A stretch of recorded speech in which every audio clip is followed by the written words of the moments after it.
Bah, c'est parti déjà. Ça enregistre, comme ça on aura le replay. Ça va.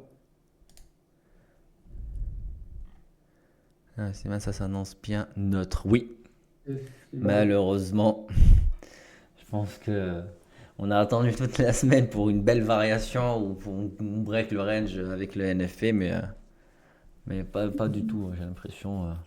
Déjà, la réaction, elle est pas ouf, premièrement. Et puis, on sort pas vraiment des zones qu'on avait, Mhm. des zones de breakout, quoi. Il n'y a pas pour l'instant. Moi, c'est ça ce que j'ai hein, sur du daily. J'ai essayé un petit peu de dézoomer un peu ce qu'on va faire le Nasdaq. On pourra aussi faire celui du S&P. Euh, Là, ce range hein, qui contient depuis un petit moment. Le premier jour de la semaine, c'était intéressant, je trouve.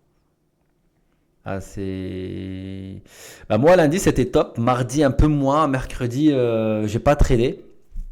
Mais c'est vrai que ouais, ça. Jeudi et hier, j'ai pas tradé du tout. Pareil, mais j'ai beaucoup de monde qui ont tradé. M'ont dit bah t'as bien fait parce que c'était vraiment un peu merdique côté variation. Donc on a ce range hein, pour l'instant c'est le même hein, notre volume acheteur, zone intermédiaire et puis le vendeur et après les ATH. Donc là ça passe, ça monte pas. Hein. Mais on ouvre pas loin de la VH du mois de décembre, la monthly. Donc ça peut être intéressant. On est plus haut que la VH du mois de janvier. Donc on aura ce range de 100 points. 100 points entre deux VH, 850, 950. Si on break les 950 aujourd'hui, honnêtement, on peut avoir une très très belle variation. Je pense pas qu'on peut, ou on peut, hein, peut-être aller chercher les 300 points et le volume vendeur et clôturer le week-end sur des plus hauts. Alors là, c'est vraiment, ça reste technique, hein, c'est vraiment, voilà. Mais est-ce que ça se fera vraiment avec la macro? Je pense, je suis pas très rassuré sur ce côté. Oui, j'ai dit le S&P, puis après on mettra le. Pour le S&P, alors lui, il colle ses plus hauts par contre. Il est beaucoup plus en forme que le Nasdaq. Il colle ses plus hauts. Et. Tac, tac, tac. Et donc là, on est sur cette zone de volume vendeuse. On a un S&P qui a traversé sa VH de décembre. Maintenant, bah voilà.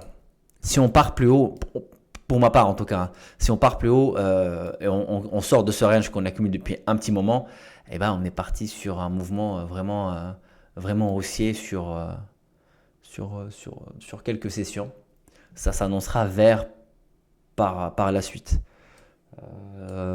Sinon, en daily, donc on reste sur cette analyse, pardon, zone intermédiaire. Si maintenant, bah, on a mal pricé la news, premier niveau hein, qu'on peut revenir sur le S&P, c'est les 6020, ce qui nous fera à peu près dans les 80 points de retracement. Pour ma part, la news, moi je ne traite pas la news, en tout cas pas sur le carnet. Euh, Pas sur le carnet, mais euh, de d'autres manières. Après, ouais, c'est peut-être pas trop le jeu, mais en tout cas, voilà, on peut le trader d'autres manières. Sur le carnet, c'est illisible. On peut avoir d'autres méthodes avec un tout petit effet de levier. Ou même, hein, graphiquement parlant, Fidias, on a enlevé, hein, ils ont enlevé comment on dit, le trading de news, c'est ça? Oui, on a retiré le trading de news et le DCA. Oui, bah, ok, donc parfait. Après, bon, c'est pas parce qu'on retire les trading news qu'on doit envoyer la sauce sur le trading news, euh, mais on peut les trader avec des micros et puis ça va être beaucoup plus graphique que carnet. En tout cas, pour prendre vraiment la sortie de la news. Pourquoi? Parce que le carnet, on a un énorme spread, c'est quasi illisible, mais vraiment, hein, limite illisible, de trader au carnet, humainement parlant en tout cas. Euh, donc là, ce que vous voyez ici, le NFP sur le Nasdaq, pardon, eh ben, on a eu cette belle réaction donc entre les zones de TP. c'est-à-dire la sortie de cette phase d'accumulation de ce range, donc acheteur, zone intermédiaire, vendeur. Et l'objectif, le pourquoi pas, on réintègre, alors si c'est le cas, hein, on réintègre aujourd'hui les 940, pourquoi pas faire une variation à peu près à 120 points et aller chercher les 22 050. Ça peut être super intéressant et il peut nous faire une journée vraiment propre. Si on est baissier, si on est sur une journée de retracement, eh ben ça risque d'être un petit peu... N'oublions pas que les 950, on l'a dit tout à l'heure, c'était la VH du mois de décembre. Ok, donc on l'a testé quelques fois, mais on ne pourra pas peut-être la traverser en ligne droite. Faut vraiment faire attention. Qu'est-ce qu'on peut voir? Donc oui, retracement, tant qu'on est plus bas que les 920, eh ben, on a techniquement parlant un order flow baissier, donc on va essayer de chercher plutôt des shorts jusqu'à 130 points, c'est-à-dire qu'il nous fera 21 795, on arrondit un peu plus. Donc si on regarde aujourd'hui le Nasdaq, il peut nous faire à peu près, quelle que soit la hausse ou la baisse, au plus petit, au plus serré, 120 points. Okay. Maintenant, moi, ce que j'ai eu cette semaine, c'est que... alors, il y a eu... je ne sais pas posté. Non, je ne sens pas posté en public. Il y a eu des belles sessions pour cette semaine, mais c'était quand même dur. Même si on scalpe et on a le bon sens, on a toujours... je ne sais pas, d'un coup, le marché il se vide et on revient. Il n'y a pas assez de volume, hein, c'est normal. Et on scalpe sans trade. On vient, on sort sur notre BE au stop suiveur. Et après, on décale, mais vraiment... directement chercher le palier de prix ou la zone qu'on avait prédéfinie d'avance. Donc c'était quand même un peu compliqué. C'était plutôt du marché. Alors pour ceux qui scalpent, mais purement scalping, c'est top, hein, parce que ça vous aide à prendre vos positions. Alors je vais juste mettre ça ici. Excusez-moi, hein, comme ça je... Alors la dernière fois, ça n'a pas fonctionné. Ouais. Je sais pas pourquoi. Ça n'a pas fonctionné sur le... Mince, on va revenir. Sur le PNL, on avait fait une belle journée. Hein. Jeudi dernier, c'était top. Vraiment une journée... Bon. Je le mettrai après par la suite. Hein. Vous inquiétez pas. Je le mettrai par la suite comme ça. Ouais, je sais pas pourquoi, il n'y a pas de... Je peux pas le faire. Je peux pas mettre le PNL sur le graphique en bas comme d'habitude. Je disais quoi. Donc voilà. Maintenant, on passe sur donc la session scalping. Alors, ce que je vais faire, comme d'habitude, on va mettre la VH/VL de Open Future, hein, donc avant l'Open Cash, Globex. Donc là, tac, tac, ici. Et c'est un peu cette zone de danger. Mais si on traîne beaucoup à l'Open dans cette zone, et on risque de ne pas être directionnel. Donc ce qu'on va faire, c'est qu'on va se baser maintenant sur cette zone de volume. Là, il reste 30 secondes. On a l'indice Michigan à 16h, hein, donc il faudra vraiment faire attention sur l'indice Michigan. Sinon, à part ça, il n'y a pas... Tac, tac, tac. Je regarde juste très rapidement. Rapport sur la politique monétaire et l'indice Michigan. Donc, ça sera sur tous les points, hein, sur l'anticipation de l'inflation et attente de consommation. 50. Sinon, après, oui, 19h, etc. Ça sera hors dans notre session de scalping. On reset inside print. C'est parti. Vendredi 7 février, journée NFP. Le Nasdaq, on est go. 85, donc on a eu des très belles ventes hein, pour l'instant sur 85. Encore une fois, 83,75 est vendeur et 77 est acheteur. Acheteur, il absorbe le marché. C'est pas parce qu'acheteur, voilà. Donc pour l'instant, on va attendre le breakout. Comme on dit, hein. Alors cette stratégie, cette façon, avec le carnet, c'est pas parce qu'il y a le carnet, c'est que c'est des stratégies de breakout. Non, avec le carnet, vous pouvez trader tout ce que vous voulez, breakout, range, etc. En tout cas, pour moi, je vais détecter acheteur-vendeur. Acheteur 77 sur le Nasdaq et notre vendeur, il est à 88. Maintenant, si le marché part plus haut, eh ben, pourquoi pas tenter des achats. Okay, donc, c'est parti. On sort sur les 88, 84, absorption à 96. Voilà, vous voyez ici. Et là, je vais prendre et tenter un premier achat. Laisser un peu de marge plus bas que 96. Alors, je suis rentré à 98 hein, avec le le market avec le split. Et là, je vais essayer de sécuriser très rapidement. Pourquoi? Parce que j'achète mon vendeur. Et là, je sors BE. Donc, c'est un trade agressif. Hein. Et là, je sors BE et le marché commence à décaler. Bon, on va essayer de le suivre tout doucement. Donc, premier trade, premier BE. En tout cas, la lecture est bonne. La phase d'absorption, comme vous voyez pour ceux qui tradent un petit peu le footprint, alors là, ça ressemble, hein, c'est l'order flow. Donc, la phase d'absorption, elle est magnifique. La zone, on l'avait prédéfinie, elle a tenu la news. C'est dommage, hein, ça aurait été un très beau trade pour un BE, mais voilà. De la même manière qu'on rentre sur le marché, c'est de la même manière qu'on sort du marché. Quand on rentre agressivement sur un marché, eh ben on sécurise agressivement. Et quand on rentre sur un trade où on attend un retour, c'est un trade qu'on attend depuis un petit moment, qu'on a eu 2, 3, 4 confirmations, tout dépend de votre stratégie, et on prend son temps et on se place tout doucement. Maintenant, on a un order flow plutôt haussier. Donc, tout ce qu'on va faire, c'est qu'on va chercher les phases d'accumulation. On va acheter, ça c'est la base, et on va chercher les phases d'accumulation. J'ai 30, vous voyez, hein, on a un vendeur qui s'affiche et on a des achats market juste en face. Donc, on va tenter un breakout. Ce qu'on va faire, c'est qu'à chaque fois qu'on va voir un vendeur, on va tenter un breakout. Okay, à chaque fois, on voit que le marché vend, pas directement, bien évidemment. On va tenter un breakout. Donc là, sur les 30, j'étais exécuté à 33. J'ai mon stop à 29 et je me mets encore une fois BE. Pourquoi? Ah mince, il n'est pas passé. Il n'est pas passé. Bon, c'est pas grave. J'étais pas assez rapide. Alors pourquoi BE? Comme d'habitude, même principe. Hein. En plus, ça a joué pour nous pour l'instant. Parce que j'achète le vendeur. Donc tout ce que je veux, c'est de tenter ce breakout. Donc rentrer agressivement face au vendeur. Et quand le vendeur lâche et j'ai cette phase d'accélération, je suis dedans. Okay. Maintenant, ce qu'il y a eu cette semaine, c'est que il y a des lundis, surtout lundi, hein, j'étais sur. Alors on a quand même fait une journée gagnante, mais sur 220 points, la variation, on a quasi rien pris, hein, parce que c'était quoi, je crois, de mémoire, c'était 65 points. Donc c'est beaucoup moins que la moitié. À la rigueur, si on avait fini à 100 points, ça aurait été sympa, mais voilà. Donc 46, pourquoi je sécurise derrière 46? C'est la même manière, c'est le vendeur qui s'affiche sur le carnet et puis on n'achète que market en face. Et donc là, dès qu'il y a un vendeur qui sort, le marché achète. Donc 46 ici, si j'étais pas dans ce trade là et j'allais rentrer dans un nouveau achat, et donc j'aurais acheté les 46 et j'aurais mis mon stop au même endroit que mon stop suiveur actuel. Okay, donc on va essayer de suivre un peu ce marché. Donc 46 pour l'instant, c'est le vendeur. Vous voyez, hein, c'est peut-être un peu rapide, mais on le voit en tout cas. 46, c'est notre vendeur. Et là, ils ne sont pas trop rentrés dans les détails, mais comme ça, on le suit. Vous voyez, on a des achats market. Donc, on a un vendeur qui s'affiche et on a des achats vraiment market. Donc, on a un acheteur.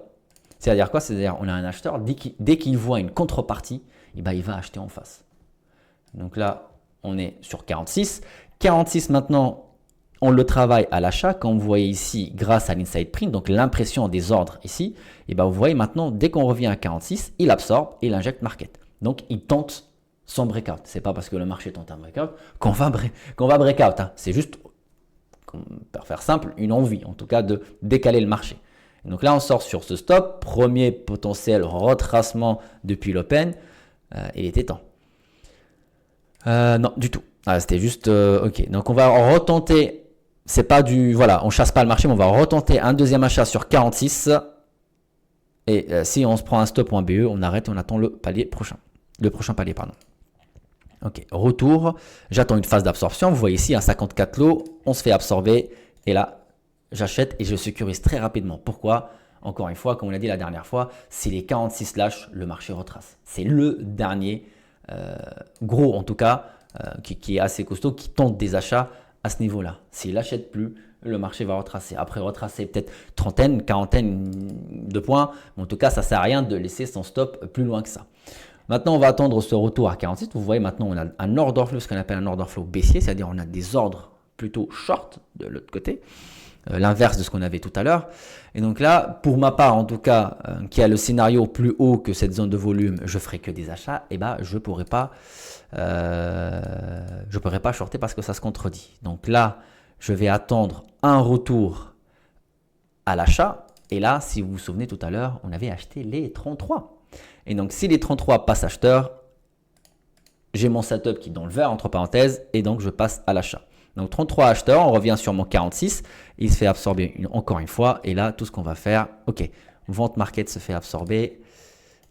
Hop, et là, désolé, hop là, je tente encore une fois un achat market. J'achète mon vendeur, je tente un breakout, je sécurise. De la même manière que je rentre sur mon trade, c'est de la même manière que je sors de mon trade. D'accord? Oui, ça fait un peu peur, hein, ces journées comme ça où on achète le plus haut de la journée, on achète le palier le plus haut, etc. Mais c'est le setup. Je préfère en tout cas tenter ça et me prendre des BE ou des petits stops, même il y a quand même des gains, mais et acheter que potentiellement peut-être anticiper des shorts parce que des vendeurs on va voir sur ce mouvement. Alors c'est pas des conseils, je répète encore une fois, hein, je dis pas là faut acheter, faut shorter, etc. Mais en tout cas je préfère acheter et suivre l'order flow que anticiper des ventes et passer toute la journée en train de shorter un marché qui monte. Je dis pas que si vous tradez contrariens, là c'est top, vous pouvez le faire, hein, mais juste vous mettez dans votre tête que vous êtes des traders contrariens. C'est-à-dire, on rentre, dès que le marché me donne du gain, bah, je ne dis pas, non, en fin de compte, je suis dans la tendance, je vais rester quand même. Non, on se dit, ok, je suis contrarien, je prends, dès qu'il y a un acheteur qui absorbe en face, et bah, je vais liquider ma position. On va attendre un retour sur 46, pourquoi pas, sinon on va tenter un achat, comme vous voyez ici, sur la zone entre 64 et 66.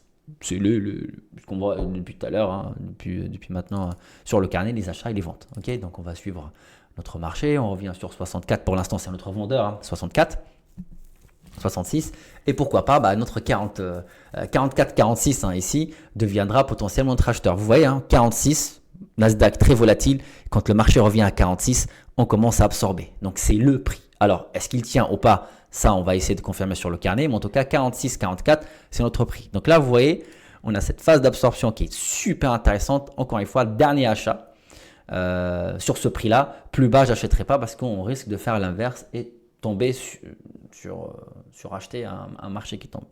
Donc là, on revient sur 46. On le travaille beaucoup en vente quand même. Il y a un vendeur maintenant qui essaie qui envoie plutôt market sur les 44-46. Mon setup reste pour l'instant acheteur.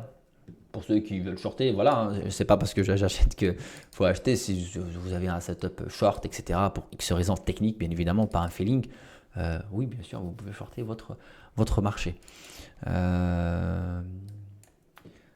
On va attendre un petit peu. C'est pas assez volatile, hein, comme vous voyez, les variations, c'est pas top. On a un VIX à 14,99. Alors VIX, on parle toujours du VIX. Je sais que bien sûr hein, que sur le Nasdaq c'est plutôt le VXL, mais on voit le VIX comme ça, on se doute. Alors moi j'ai toujours regardé le VIX. De toute façon, quand elle est élevée, il jouera pareil sur le S&P, sur le Nasdaq. Donc pour l'instant, bon, on reste pour ma part plus bas que 44-46, je ne ferai plus aucun achat et j'attendrai le breakout des 33 et la sortie de cette zone, donc breakout de 33 qui est ici et la sortie de cette zone pour passer en short. Donc je passerai à peu près par là, même dans la zone. Hein. La zone, c'est un rectangle tracé. C'est juste pour un peu nous diriger sur le marché. Maintenant, ce qu'il faut faire, c'est plutôt sur le carnet, après voir nos acheteurs, nos vendeurs. Et c'est là on va rentrer en action. Et acheter, alors là, le 44, je l'ai tradé 2 fois. Qu'est-ce qu'il m'a donné le 44? Il m'a donné un stop, même si c'est petit, hein, mais un stop, 2 stops, un BE. Je vais me retirer sur ces 44 et je passerai acheteur que au breakout des 64-66. Et comme ça, en fait, où j'utilise pas toutes mes cartouches, même si on se prend des tout petits stops, et ben je vais pas tous les prendre sur un seul palier, ok? Donc là, on va attendre, et en plus, on aura l'indice de Michigan d'ici 20, 40, de 40 jusqu'à 30, de 40 jusqu'à 16 heures, ça fait combien? 10 minutes. Oula, c'est ça, 10 minutes. Hein. D'ici 10 minutes, on aura l'indice de Michigan, pardon. Alors qui décale pas énormément les marchés, mais qui nous ramène une volate plutôt intéressante. N'hésitez pas à regarder le carnet du Nasdaq, il se vide, alors le S&P beaucoup moins, mais le Nasdaq il se vide, mais limite parfois 1 minute à 1 minute 30 avant la sortie de l'indice de Michigan.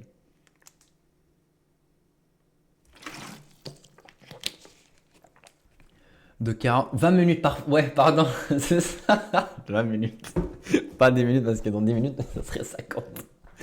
Dans 20 minutes. C'est bien ça. Sinon, si vous avez des questions, n'hésitez pas, hein, le temps que voilà, Donc là, c'est le genre de quand on trade un peu. Alors quand on trade le carnet, là parce qu'on trade le carnet, mais c'est pas. Il faut trader le carnet encore une fois. Hein, c'est pas chacun. Si vous avez une méthode qui vous confirme que le marché commence à ranger et que vous tradez les breakouts, eh ben, utilisez-le pour éviter. Mais en tout cas, quand on trade le carnet, encore une fois, c'est pas de la pub pour le carnet, mais juste pour expliquer ce palier entre 44 et 66. Eh ben, vous voyez quand le marché ne sort pas. On tente, hein, bien évidemment, on tente sa chance, entre parenthèses, façon de parler, on tente pas ça, il n'y a pas de chance, hein, mais on tente des trades avec des petits stops. Comme ça, quand on perd, quand on n'est pas sûr de quelque chose, bah, on veut tester. Je sais pas, je parlerai peut-être pas de ça, mais vous voulez acheter, je sais pas, vous avez un magasin et vous voulez mettre des produits en place en vente, mais vous avez un doute sur la qualité de votre fournisseur, et ben vous n'allez pas acheter tout le stock. Vous allez acheter un produit pour tester et après, bah, vous allez, si tout va bien, vous achetez le stock complet de 200, 500 ou 1000 produits. Et bah, en tout cas, pour ma part, ma façon de voir les choses, c'est que je tente des breakouts. Je vais le tenter ce breakout-là. Donc, je ne vais pas miser beaucoup. Mais par contre, quand le marché va décaler dans mon sens, et bah, ça va rattraper les tout petits stops que je vais prendre. Okay, ce qui nous fait un win rate bas. C'est la base. Hein, Alors, si vous avez un win rate haut et vous mettez des petits stops, alors là, c'est magnifique, hein, franchement. Mais ce qui nous fait quand même un win rate bas, par contre, un ratio qui est énorme. Okay, et ce qui est beau. Parfois, on est à 45-50% de win rate, donc 50% de notre journée des trades gagnants et 50% c'est des trades perdants. Par contre, on est sur 1 pour 4. 1 pour 5. Il y a des journées où on est 1 pour 10. On met 33 points de stop. Boum, et c'est le premier trade, parce que ça se calcule par rapport à le cumul de trades. Mais c'est le premier trade. Là, c'est arrivé lundi d'ailleurs. J'ai fait l'open, c'était 15h30. On a terminé à 15h32. Premier trade BE, deuxième trade, 4 points de stop. Et le marché, non, 7 points de stop et le marché a décalé 42 points. C'était magnifique. Je disais quoi? Ah oui, sur le range. Et donc, grâce, entre parenthèses, au carnet où vous tracez des supports résistances ou peu importe votre stratégie, vous voyez que là, on est dans un range. Donc, si on trade les breakouts, on évite. Si on trade les ranges, il faut quand même qu'il fasse l'offre et la demande. Hein, parce que là, pour l'instant, il a balayé. Donc, même celui qui a acheté les 43, 44, même si c'était le bon prix, est-ce que vous allez laisser votre stop derrière? Est-ce que, voilà, à vous de voir. Mais en tout cas, là, on confirme notre range. Donc, on a 44, 64, 66. Vendeur, 44. On commence à voir de plus en plus de volume sur le 40. Donc, comme on l'a dit tout à l'heure, hein, on va se baser sur ces trois prix de Nasdaq qui est très volatile. Donc, on a 44, 42 et 40. Vous voyez ici, pardon. Et la réaction, après, on regardera sur les side print pour rentrer. Il n'y a aucun souci. Hein. Là, si on casse les 44, l'objectif dans notre, en tout cas le setup qu'on a, c'est un order flow haussier. Donc je pourrais, moi, c'est pas interdit, vous pouvez le faire. Moi personnellement, je ne shorterai pas parce que c'est normalement dans mon scénario plus haut que 925, je suis acheteur. Plus haut de mon volume, comme on a vu sur les analyses des heatmap datas, je suis plutôt acheteur. J'ai un palier de prix à 33. Par contre, donc dernier acheteur que j'ai tenté d'acheter ici, qui m'a quand même retour, il nous a encore acheté le marché, il l'a envoyé plus haut, donc c'est notre acheteur à 33 aussi. Et donc par contre, les 33 lâches, le marché part plus bas, j'ai un retour. Je shorterai peut-être pas 33, mais j'attends que 33 on me confirme qu'il est vendeur et qu'il renvoie le marché encore plus bas que son premier retour, et là je passerai short agressif. Okay, là on a 202 lots qui s'affichent à 946, on verra si les spoofers ou pas. Hein. Normalement, un spoofer, dès que le marché se rapproche, il se retire. Là, on a fait quelques ticks et il se rapproche à 5-6 points. Hein. Là, on est presque à 1 point et à 3 points, pardon, il ne s'est pas retiré. Donc, c'est normalement, techniquement parlant, c'est un vendeur à 46. Allez, on revient à 33, notre prix. Là, j'ai 44 qui a lâché. Donc, le dernier acheteur qui a lâché. Donc, j'ai pas un palier de prix haussier. Même si mon 33, tout à l'heure, on a vu qu'il était acheteur. Alors, il faut vraiment juste un petit peu faire, c'est un peu gymnastique contre les prix, mais c'est comme si, voilà, c'est juste des chiffres. Hein. Donc, 33 a lâché, 44 a lâché. Donc, l'order flow pour moi, le palier est baissier. Pourquoi? Parce que 44 n'achète plus et c'est 64 ici qui fait baisser le prix. Donc, le 33, je ne peux pas l'acheter. Par contre, si j'ai un retour à 44 et j'ai une réaction sur le carnet qui est plutôt acheteuse, bien évidemment, je peux acheter le marché, le Nasdaq. Donc là, pour l'instant, l'acheteur, il se fait que absorber, donc pas d'achat market premier, petit, hein, et il se fait directement absorber par un vendeur. Donc là, ce que vous voyez, vous avez un vendeur sur cette première réaction. Peut-être là, il va péter, mais sur cette première réaction, et ben vous avez un vendeur.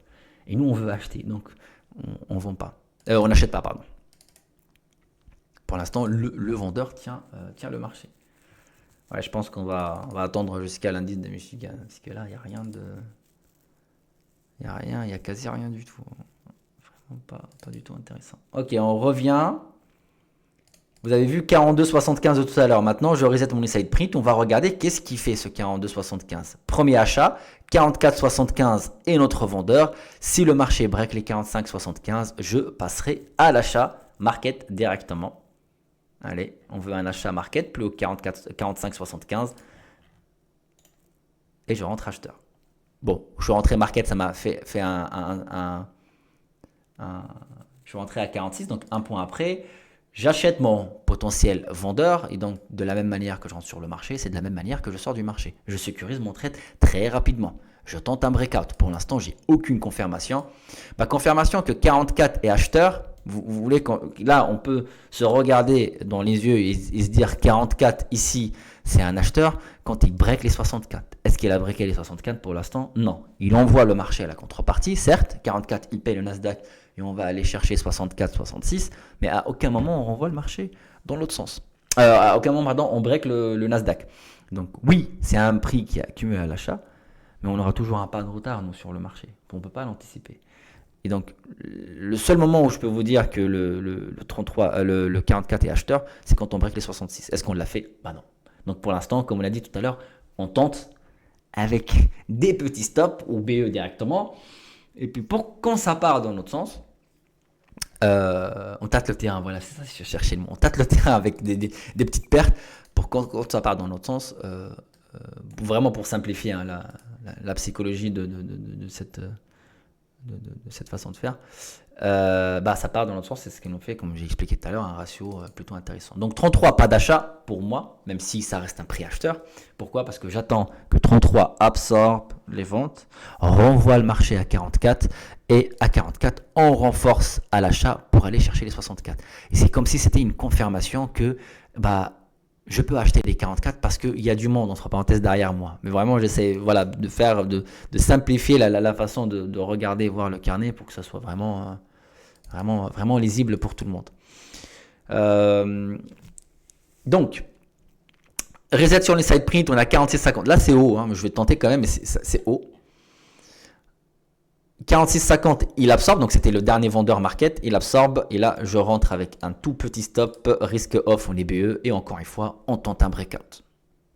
Et on fait ça jusqu'au moment où ça passe. Et quand ici ça passe pas, c'est la journée où ça passe pas, soit on a un daily loss qui nous protège, ou vous avez, il y a beaucoup de strats qui sont, mais une façon de money management où moi je le fais quand j'ai 5-6 points. Alors vous voyez la façon que je rentre avec les tout petits stops que je prends, donc quand j'ai 5 points de suite, 5 stops de suite, même si j'atteins pas mon daily loss, c'est qu'il y a quelque chose qui va pas. Normalement, je dois pas avoir 5 points de suite. Normalement, ça arrive, hein.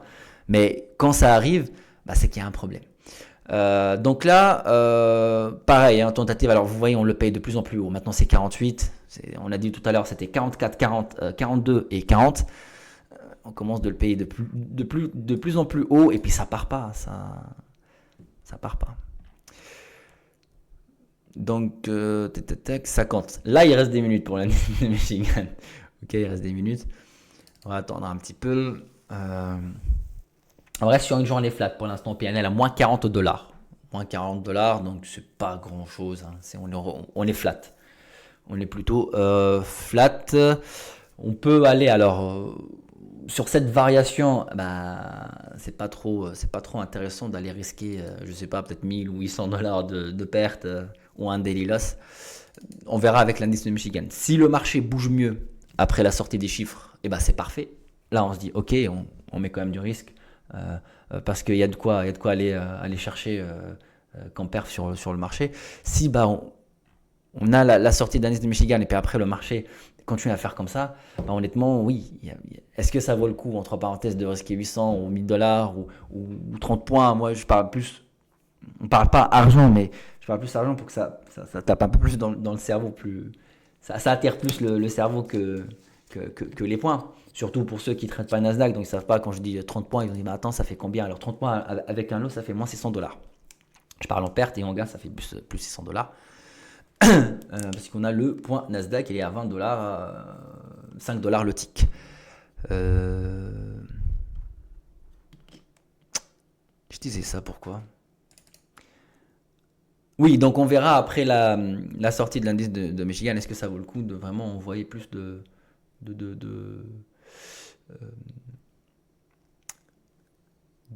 comment dire,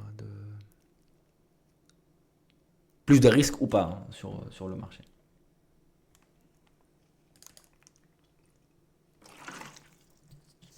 Vous voyez, grâce au carnet, à la lecture, hein, à la bonne, je dis pas que j'ai du bien, juste voilà, je donne l'exemple. Grâce à une bonne lecture du carnet d'ordre, eh ben, on a pu détecter vraiment les prix qui font travailler ce range. Donc là, on rentre pas, il n'y a pas de trade entre les deux, il n'y a pas des trades à 50 parce que, non, je vais pas dire le parce que, mais voilà, il n'y a pas des trades à 50 parce que voilà, c'est un prix ou peu importe, mais on a vraiment les prix qui absorbent, les prix qui travaillent, quel que soit donc des absorptions sur les ordres market, qui envoient des ordres limites, etc. Donc ce qu'on voit sur l'inside print. Mais en tout cas, on a on a ces prix techniques. On a une raison. Il y a pas, c'est pas un feeling, c'est pas un prix qui bloque. On essaie de rentrer. C'est pas un prix qui est plutôt intéressant, etc. Non, c'est une raison technique. Donc on a 33, c'est la confirmation de notre dernier order flow haussier. 33 lâches. En même temps, ces 33 lâches, on passe dans la zone de volume acheteur, voire plus bas. Et donc là, c'est double confirmation, plus bas que la zone, je short et j'ai un palier de prix baissier, je short. 33, c'est vraiment c'est le filet de sauvetage, hein, pour cet acheteur, hein, pour le Nasdaq en ce moment. Alors, je parle scalping, hein, on ne parle pas de day trading, si vous avez d'autres positions, etc. Voilà, il n'y a pas de. Je parle vraiment scalping. 33, ça tient, il tient le marché. 33 lâches. On part chercher la VWAP au minimum. Je suis gentil. Maintenant, 64 lâches. Alors, je prends pas en compte la VH, je prends en compte le POC, mais pas la VH-VL qui se construisent pendant le marché, pendant l'Open Cash US, c'est-à-dire quand les Américains ils sont là de 9h, de 15h30 à 21h30, 22h. Voilà. Pourquoi? Parce que pour moi, c'est quelque chose en cours de construction. Quelque chose en cours de construction, elle n'est pas neutre. Aujourd'hui, elle n'est pas fixe, pardon. Là, tout de suite, la VH, elle est ici. Dans 2 minutes, elle peut être 10 points plus bas, elle peut être 20 points plus haut. Donc, à aucun moment, je vais me prendre une décision sur un niveau qui risque de changer. Vous voyez, je sais pas si vous voyez ce que je veux dire. Donc, par contre, la seule chose où je la prends à l'instantané, c'est les réactions sur le carnet d'ordre par rapport au prix. C'est la seule chose que je me base sur le côté technique. Là, comme vous voyez, 46, on revient, 44, et on a un marché qui réagit dedans. Là, oui, c'est mon prix comme on l'avait détecté maintenant depuis je sais pas combien de temps, depuis, je me souviens pas, peut-être depuis 15h34, 15h38, on l'a vu ce prix-là. Et il fait que travailler le marché 20 minutes après. Ok. Maintenant, il n'y a rien à faire, hein. C'est technique, c'est logique. Si vous êtes trader de range, même si le range n'est pas très propre, mais faut en profiter le maximum. Short 64 jusqu'à 66, TP à 44 et achat à 44, TP à 64, jusqu'au moment où on se prend un stop. Mais entre-temps, on a peut-être pu récupérer 2-3 allers-retours, même si, oui, il y a quand même eu des excès jusqu'à 33. Hein, donc, même si on a raison sur la tendance, sur le range, il nous sort quand même. Et c'est là où on voit quand même que le marché, comme je disais tout à l'heure, pour l'instant, ça vaut pas le coup. C'est un marché où ça vaut pas le coup de perdre de l'argent. C'est vraiment, mais vraiment, voilà, ça vaut pas le coup de prendre un daily loss sur un range comme ça. On va attendre l'indice de Michigan. Si c'est un décalage, le marché s'excite un peu de volat, oui, c'est parfait. On va essayer d'en profiter. Mais en tout cas, si ça continue comme ça, là, on est vendredi, il faut juste aller en week-end, se reposer un petit peu, essayer d'oublier cette semaine NFP où toute la semaine on attend NFP et le jour où NFP sort, c'est neutre, il n'y a rien qui se passe. Donc voilà, faut Ah, là, pour la première fois, vous voyez, on part sous les 33. Très belle accélération sur les 33, beaucoup de volume qui rentre, quel que soit à l'achat ou en vente. Donc, ce qui montre qu'on a eu beaucoup de ventes market. Donc, il y a un vendeur très agressif qui a envoyé beaucoup d'ordres market. En face, on a eu quand même des acheteurs limites qui sont placés d'avance. Même si le marché a décalé, ils ont essayé d'absorber ces ventes market. Mais pour l'instant, voilà, on revient sur 30. Là, il y a des réactions vendeuses agressives. On ne se base pas sur ça pour l'instant, hein, mais en tout cas, ce qu'on voit sur le carnet à l'instantané ici, là, vous avez ce qu'on appelle, donc c'est des phases d'absorption. Maintenant, on a des acheteurs qui veulent revenir sur leur prix et des vendeurs qui absorbent donc en limite, qui se placent ici, qui rechargent leur ask en limite. Et en même temps, vous voyez ces accélérations, ils envoient market. On envoie encore market. Et donc là, ce qui nous confirme, ils avaient PCE semaine probable. C'est ça. C'est ce qu'on va faire maintenant. Et puis après, ça bougera pas. Et puis il faut attendre FOMC. Je sais, ils font quand le prochain. Et on va faire que ça, j'ai l'impression. Donc là, 33 et 26. 33 lâche. Maintenant, c'est l'inverse. On est sous notre zone de volume. Hein. C'est là où on a potentiellement un ordre flow baissier. Tout ce que je vais faire, c'est que je vais attendre. Là, on a dit 33 et lâche. Je suis gentil, on va chercher la VWAP. Alors, je suis pas, c'est pas comment on dit, de feeling, non, c'est des niveaux, comme on disait tout à l'heure, c'est des niveaux techniques. On se base sur déjà le prix sur le carnet d'ordre, on se base déjà sur notre zone et surtout, vous n'oubliez pas, on se base sur notre volume profile et le creux qu'il y a ici. Donc, si on a un décalage de ce volume ici, le marché va chercher le prochain volume le plus important. Et où le prochain volume le plus important? Ici. Et qu'est-ce qu'il y a comme niveau technique dans ce volume le plus important? Et ben, la VH de l'Open et la VWAP du jour. Et puisqu'on prend la première zone qu'on va croiser en descendant du bas, dans ce cas-là, du haut vers le bas, pour avoir une très grosse probabilité de réussite sur son scénario, et ben, la première zone, c'est la VWAP. Si la VWAP, elle était ici, et ben là, je vous dis, c'est les 33 lâches. La première chose qu'on va toucher, c'est la VH de l'Open Future US, pas le cash. Donc, vous voyez un peu comment c'est un peu... Voilà, c'est un peu. On imbrique plusieurs systèmes, plusieurs prix, plusieurs façons qui en même temps. Et puis quand tout, entre parenthèses, nous donne le même signe, bah, c'est là où on applique son setup. Et si vous avez des questions, n'hésitez pas. Hein. Là, pour l'instant, moi, ce que je fais, c'est que je vais attendre notre acheteur. Donc là, sur cette phase d'accélération, là, 95, 75 et 900, c'est là où on l'avait absorbé. Le marché n'a pas été plus haut. Maintenant, si cette phase renvoie le marché et puis j'ai un vendeur qui va potentiellement tenter de le shorter, entre parenthèses 27, entre 27 et 33, et ben pourquoi pas tenter des shorts. Sinon, j'aime pas trop ce genre de trade parce que c'est sur la VWAP, et ben je vais tenter de shorter entre 900 et 95, 75. Mais il y a la VWAP, donc faut vraiment faire attention. Ok. Alors, je dis pas de le faire, hein. Encore une fois, voilà, peut-être je me répète, Mousse, mais c'est vraiment pas déconseillé. Voilà, on explique un peu ce que je vois. Je vous demande si vous avez envie d'acheter, achetez le marché. C'est à vous vraiment de voir. Hein. Faut juste pas d'avoir faites ce que vous pensez qui est logique, comme ça il n'y a pas de regret par la suite. Donc là, on a des phases d'absorption sur les 900. Ok, c'est parfait. Tout ce que je vais attendre, c'est un vendeur agressif qui va baisser son prix. C'est-à-dire quoi? C'est-à-dire on voit qu'il y a un acheteur, bon, c'est haut. Hein. J'aimerais bien des short market quand même à partir des 900. Tout ce qui est plus haut que 900, là, ici, c'est pas intéressant. Tout ce qu'on veut voir, c'est qu'il y a le marché, voilà. Oula, la news, elle sort. Ok, bon, on a raté ce short parce que c'est la news. Ouh là là. Et ben là, on va te chercher l'autre zone. Bon. Je pense que là, le mouvement de la journée, il était fait. Hein. Là, il n'y a pas de...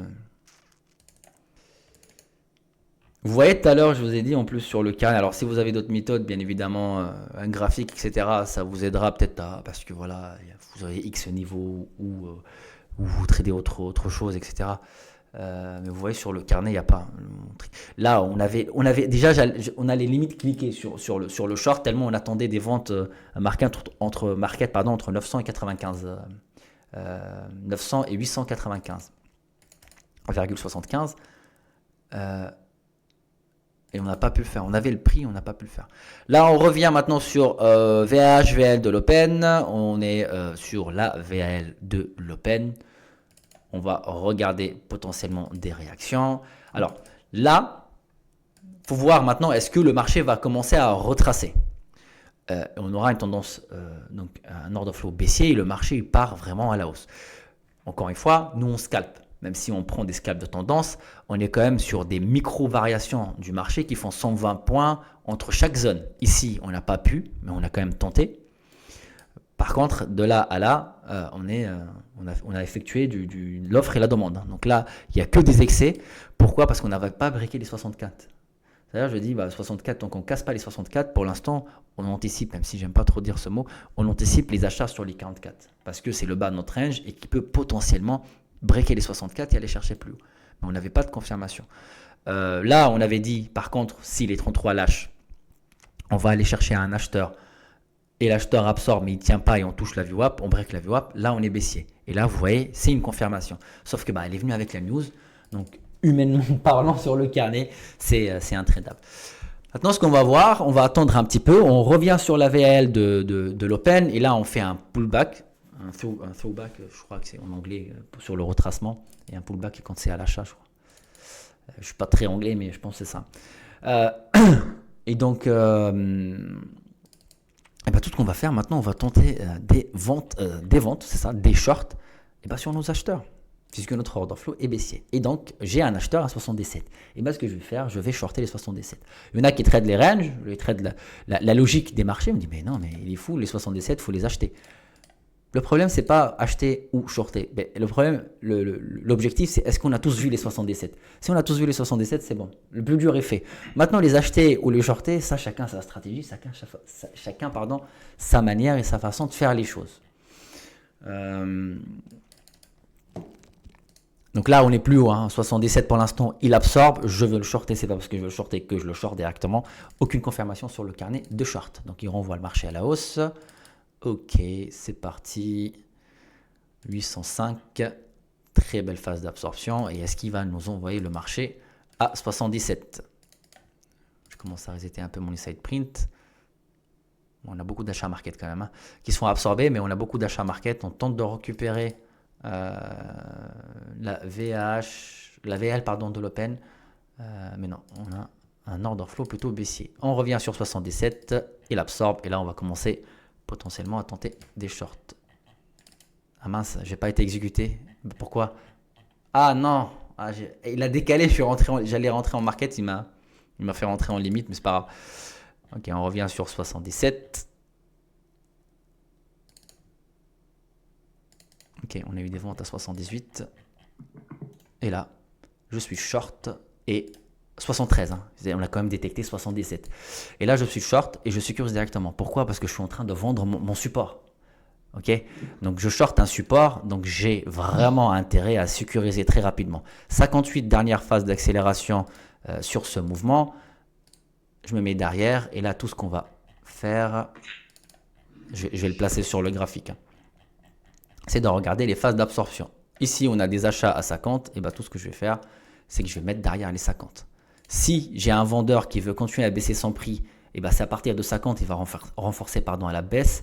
Si 50 reprend le marché, là, c'est le BE garanti. Je finirai BE. Donc, ça ne sert à rien de rester BE sur des gros trades comme ça. Okay, c'est pas question on trade le PNL, non. C'est vraiment, entre parenthèses, l'offre et la demande. Là, moi, j'ai pas pris le risque. Je suis sorti directement sur les 50. Donc, un retracement, c'est le BE garanti. Ou on me liquide un petit peu et les stop suiveurs, comme là. Donc, il y a des achats. Et là, on a le gros, la contrepartie en face qui peut vendre plus facilement. Et le marché continue à baisser. Et on pourra faire potentiellement encore 30 points à la baisse. Ouais, pour l'instant, je pense que c'est ça. Maintenant, avant la réaction, pour ma part, je me suis pas... j'ai pas pris le risque. Moi, j'ai sécurisé 50. J'aime pas le pile au face. Si je garde, je pars, je prends plus 40 points. J'ai pas de confirmation. Donc, j'aime pas. Par contre, là, si j'ai un retour sur 50 et une confirmation qu'il absorbe encore, qu'est-ce que je ferai? Bien sûr, je vais le shorter. Ok, donc là, vous avez un flux acheteur. on fait rien. Quand on a un flux acheteur et on revient sur le prix. Quand on trade des breakouts, on ne se place pas en limite avant. Donc on rentre, on rentre market quand on a vraiment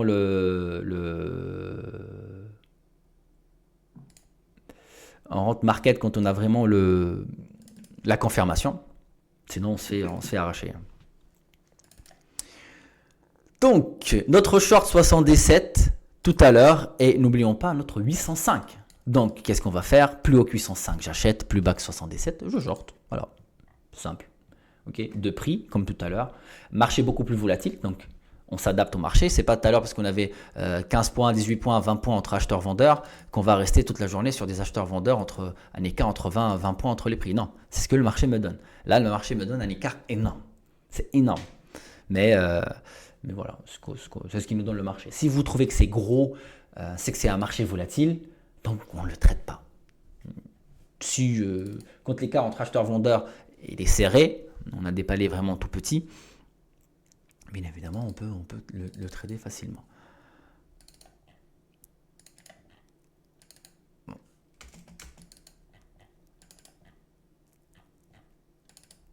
Alors, retour sur 77, encore une fois flux acheteur, pour l'instant aucune confirmation de short. On va rester focus sur 77. 77, 77, 77, 77, c'est parti. On absorbe, pas d'injection market, une. Et je tente un short. Short 73, stop 79. Ouais. Et stop. Ok. Donc là, je tentais ce breakout. Et le marché se retourne. C'est bien, hein, quand on short son support, vraiment sécuriser très rapidement. On va tenter un deuxième et puis on s'arrêtera ici sur les 77, on attendra plus bas si on a un deuxième stop sur ce prix.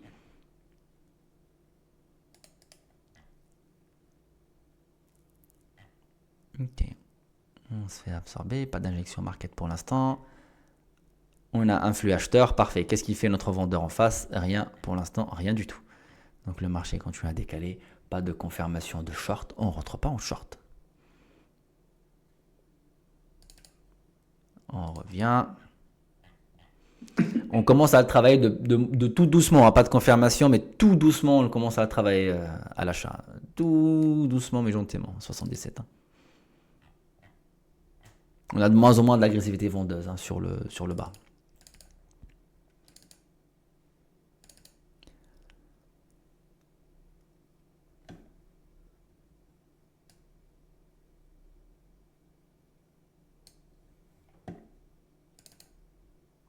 Allez, 77, 805, 800, 805. 77 acheteurs pour donner le palier. C'est pas parce que c'est un acheteur qu'on l'achète. Hein. Moi, je le short en tout cas. Je tente un breakout. Et 805 vendeurs sur notre palier. Sur notre acheteur-vendeur, c'est les deux qui accumulent sur le Nasdaq, en tout cas sur le carnet pour l'instant. 90, ne le regardez pas. 90, ce qu'on appelle, c'est un palier de prix intermédiaire. C'est intéressant de le voir, mais sur un marché en tout cas volatile comme celui-ci, volatile, même pas volatile, en fait, qui fait on est sur un écart, parce que là, oui, on est volatile, mais on fait ouais, non, on est un peu volatile, mais on fait du surplace. C'est un palier de prix intermédiaire, c'est-à-dire c'est quand on a un acheteur qui veut renforcer son prix pour aller chercher 905, ça va être vous allez voir des injections market à l'achat côté 90, et inversement quand on veut baisser son prix de 805 pardon, de 805 pour aller chercher la contrepartie à 77, et on aura des ventes agressives à 90. D'accord, donc c'est un palier de prix intermédiaire qui fait, c'est comme si parfois vous tracez un range vous mettez un support résistance et entre votre support résistance vous avez une ligne, pour simplifier l'image avec des bougies, vous avez une ligne qui fait en même temps support, en même temps résistance, et puis elle envoie le marché vers le support et vers la résistance. Et c'est la même chose pour le 90. Okay, donc là on revient sur 77, phase d'absorption. 78 il est plutôt intéressant, hein. C'est vraiment le dernier qui tient. C'est pas grave, je vais rentrer avec deux. Et ouais.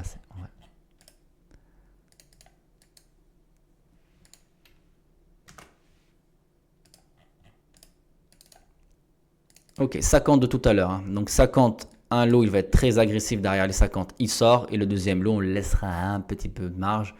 Mais non, pourquoi il ne me l'a pas sorti? Ah oui, j'ai eu un... Je sais pas ce qu'il y a eu, je suis désolé. Hein, j'ai placé mon stop suiveur. Ouais, là, il a pris les deux.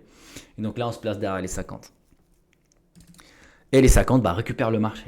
D'accord? Donc, c'est un peu le même setup. Si vous vous souvenez tout à l'heure des 44, on a le marché part vers le bas et on a le 33 qui récupère le Nasdaq. Et bah ici, c'est le même setup. Sauf que là, ici, je l'ai acheté parce que j'avais un order flow haussier. Et ici, je le short parce que j'ai un order flow baissier. Je ne sais pas si vous vous souvenez un petit peu. N'hésitez pas à regarder un peu le live tout doucement et puis voilà, vous voir un peu cet exemple. Alors moi, si je touche la zone 714, alors les 3, non pas les 3 TP, j'irai pas, peut-être pas les 3 TP. Si je touche les 714, je m'arrêterai peut-être ici. Parce que là, oui, je tenterai peut-être des shorts sur les 50. Si on a un marché qui restera propre, hein, qui ne va pas retracer à 77, refaire encore 805. Alors moi, je tente pas. Tant que j'ai pas, alors vous voyez hein, cette variation, je suis prêt à rater un mouvement, même si j'ai une belle phase d'absorption, d'injection des ventes, je suis prêt à rater ce mouvement, je shorterai jamais les 38 et puis j'ai un prix à 40. Là, je regrette non, mais je me dis dans ma tête, j'aurais dû, mais vous allez voir qu'il y a des journées où vous le faites et quand ça prend votre stop, vous vous dites mais non, il est revenu pile à 50 et le marché a décalé, j'aurais dû juste être patient pendant encore 5-10 secondes, j'aurais pris le trade au lieu de prendre un stop. Order flow baissier pour l'instant, hein, on n'a fait que des shorts, on n'arrive pas, c'était la routine de la semaine. Je vois qu'il y a beaucoup d'élèves ici avec nous sur Discord de Phidias, mais c'était notre semaine, hein, c'était ça. Voilà. Ça reste vert, c'est beau, mais quand on regarde les variations et les scénarios qui ont été validés sur nos volumes, la probabilité de variation de 200 points qu'on avait détecté avant Open et qu'on a le marché qui nous fait 200 points et puis qu'on récupère peu, et on s'est dit quand le marché c'est comme ça et on n'arrive pas à gagner de l'argent, alors qu'est-ce qu'on fera quand le marché ne bougeront pas? Mais bon, faut pas être frustré, faut pas être stressé, ça arrive, hein, il y a des journées où c'est comme ça. Donc on revient, allez, on va tenter les quelle heure 16h13. On va tenter un trade. Alors j'ai une belle configuration qui se prépare, les 710 et j'ai les 89, 93. Mon acheteur qui potentiellement pourra peut-être lâcher. Donc là, vous voyez, on a des ventes market avec qu'un acheteur qui absorbe, donc c'est parfait. On confirme qu'il y a un acheteur, on le voit. C'est parfait. Et maintenant, on va tenter 93. On va tenter un short dès qu'on a une confirmation sur les 93. Vente market, il se fait absorber pour l'instant. Le flux reste acheteur. On tient vraiment ce prix. Hein. Allez, 97. Donc ça revient à 93, pardon. Hein, 89, 93. Hein, quand ça ne reviendra pas. Bah, là c'est haut. Ok, 709. C'est deux paliers agressifs. Hein, vraiment sur le bas de la descente. Donc si on a un retracement, c'est maintenant, hein, 707. Un pullback classique, un romance technique, comme on dit. Mais sinon, donc je passerai acheteur hein, à 707 et je passerai vendeur plus bas sur l'acheteur. Sur le breakout, pardon. Allez, fais-moi un retour. 710 par rapport à 707, 716, 10 points plus haut, c'est loin. C'est loin. Allez, une belle configuration sur les 707, 710. 709. 11. Ah, moi, je suis chiant parce que quand je mets un prix en tête, parfois, quand je me fais 2 points avant le prix, et bah, j'arrive pas parce que je me dis non, j'ai pas dit, je me suis pas. Ouais. Parce qu'après, quand on met 2 points plus haut que le prix qu'on avait prévu, bah, on va mettre 2 points plus loin du stop qu'on avait aussi prévu à la base. Et ça me gêne un peu. Ça me gêne un peu sur ma stratégie. Comme je disais tout à l'heure, je dois prendre des petits stops parce que j'ai un win rate, parfois il est à 40% sur la session, mais avec des stops très courts pour que quand ça part dans mon sens, tout ce que j'ai misé en stop, j'aurai un ratio sur 1 pour 4 à peu près, 1 pour 3 en moyenne, qui est super intéressant. Mais si j'ai un win rate bas parce que je prends comme on a dit tout à l'heure, plusieurs tentatives et je commence à m'amuser, pardon, à mettre des grands stops, là, c'est fini. Il y a plus, je pourrais pas finir dans le vert, ça c'est sûr. Donc c'est comme ça. Voilà, 15. Ouais, j'achète de plus en plus haut. Breakout 30, j'achète. Hein.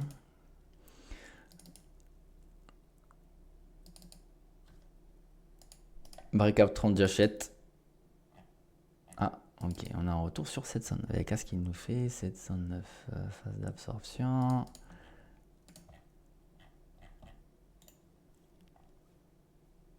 Et pas mal, 709, 707, il tient le marché, c'est parfait. Ouais, j'ai un order flow, ouais. Allez, on décale un petit peu. Oh, ok, on se fait absorber à fond ici. Hein. Allez, s'il lâche, on est dedans. Sinon, bah, le marché risque de se retourner ici. Donc risque off, hein, je suis BE et je sors BE. Ouais, non, c'est... Bon, c'est une belle... En tout cas, c'est une belle journée sur le côté technique. Hein. Ça, on peut pas dire le contraire. C'est plutôt pas mal. Elle est lisible. Toute la semaine d'ailleurs, elle était lisible hein, sur le carnet. Mais vraiment, toute la semaine, sur l'analyse, toute la semaine, elle était lisible. Mais l'exécution, c'est là où c'était le plus compliqué. C'est plus l'exécution. L'exécution, pardon. Donc moi, je vais m'arrêter ici sur une journée. Alors, comme vous voyez ici, on est à 390.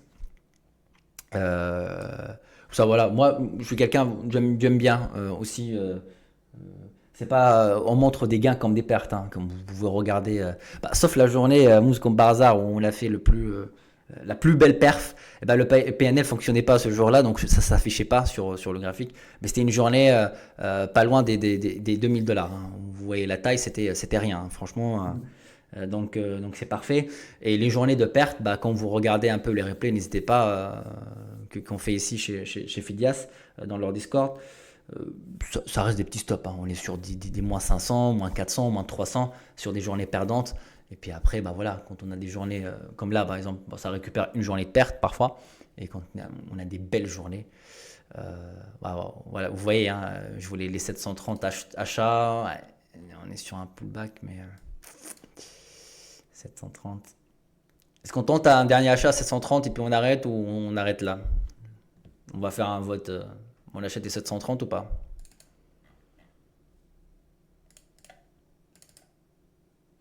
On achète. Allez, vas-y, on va tenter. À tenter si on a un retour. Hein. Là, pour l'instant, on est à 34. On va tenter un achat sur les 37. Sur les 30, pardon. On a fait 37. Si on décale, c'est que c'est fini. Hein. C'est que le mouvement est parti. Ok.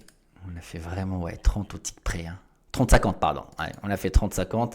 Est-ce qu'il nous fait annexer sur les 30-50 et là, je rentre à l'achat sur 30 puisqu'on a dit 30. Hein.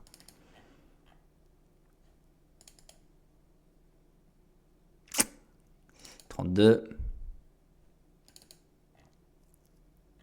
Ok. Allez, j'ai juste un short market en face qui se fait absorber très rapidement. Allez, short market. Donc là, on a confirmé la réaction sur 30. Hein. Donc on a touché les 30. Malheureusement, comme je disais tout à l'heure, on ne peut pas se placer en 30 en limite. D'accord? Je ne peux pas dire c'est mon 30, je rentre, je me place en stop ou en limite, je mets mon stop parce que j'ai besoin d'une réaction. Donc là, la réaction, on l'a eu sur 30. Malheureusement, on n'a pu rentrer que après. Hein.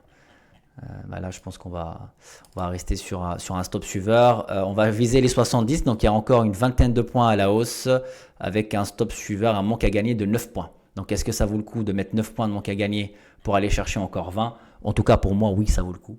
Le ratio reste... Oh, ok. Donc on est sur un stop suiveur. Mousse, tu m'envoies ton RIB. Ce trade, elle est pour toi. Oh, voilà, j'espère que ça vous a plu. C'était plutôt une journée intéressante hein, sur le côté technique. J'espère que ça vous a plu. Puis donc là voilà avec le stop suiveur. Donc on reste sur une journée plutôt verte. Voilà, c'est bien. Est-ce que si vous avez des questions, je suis là. Sinon, bah, on se retrouve. Je vais juste regarder PCE la semaine prochaine et on va annoncer directement comme ça avec nous. On va voir ensemble. Calendrier. C'était où mon calendrier? Ah, il est là. C'est PCE. PCE, il est quel jour? Semaine pro. CPI mercredi. Ouais, donc on peut le faire jeudi prochain. On revient sur le classique. Ça marche. Ouais, donc voilà. Est-ce que vous avez des questions par le chat ou là, si vous voulez? Sinon, bon week-end à tous. Au top, Macron. Merci beaucoup. Un bon week-end. Ah bah c'est top. Merci beaucoup Xavier. Bon week-end tout le monde. Bon week-end. Merci Mousse.